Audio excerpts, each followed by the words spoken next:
Le tirage au sort de la Ligue des Champions, il est injuste, hein. Je suis désolé, mais là, pour moi, il n'y a pas photo. Alors, même si j'aime beaucoup cette nouvelle formule de tirage au sort, puisqu'on voit plus de matchs, avec des équipes, des affiches, on va dire, sexy, c'est plus intéressant, tout ce qu'on veut, ça c'est cool. Par contre, il y a deux choses qui me posent problème. La première chose, et ce qui est injuste, c'est que toutes les équipes n'affrontent pas les mêmes équipes. Exemple, Paris va affronter, j'en sais rien, Bayern, Benfica ou je ne sais quoi, peu importe, c'est des exemples. Eh bien, le Real Madrid ne va pas forcément affronter Bayern, Benfica. Donc déjà, point de vue tirage au sort, on peut être favorisé plus ou moins selon les adversaires qu'il y a. Vous allez me dire que ça existait déjà avec l'ancienne formule, parce qu'on avait un groupe de 4, on avait souvent les deux premiers, on les devinait, ceux qui allaient passer, et puis troisième et quatrième, des fois il y avait du suspense, mais globalement, il y avait une forme aussi d'injustice. Mais la différence, c'est que les chapeaux étaient respectés. T'étais chapeau 1, chapeau 2, t'étais un petit peu protégé.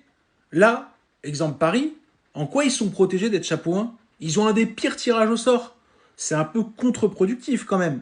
Honnêtement, je vois pas l'intérêt d'être chapeau 1 dans ce système-là. Le deuxième problème, et c'est celui qui me pose le plus de problèmes, c'est que les équipes d'un même championnat ne peuvent pas s'affronter dans la phase de groupe, de poule ou de mini-league, appelez-le comme vous voulez. Et ça pose problème. Pourquoi? Parce que quand vous êtes une équipe anglaise, eh bien, vous n'avez pas affronté les autres équipes anglaises, par exemple.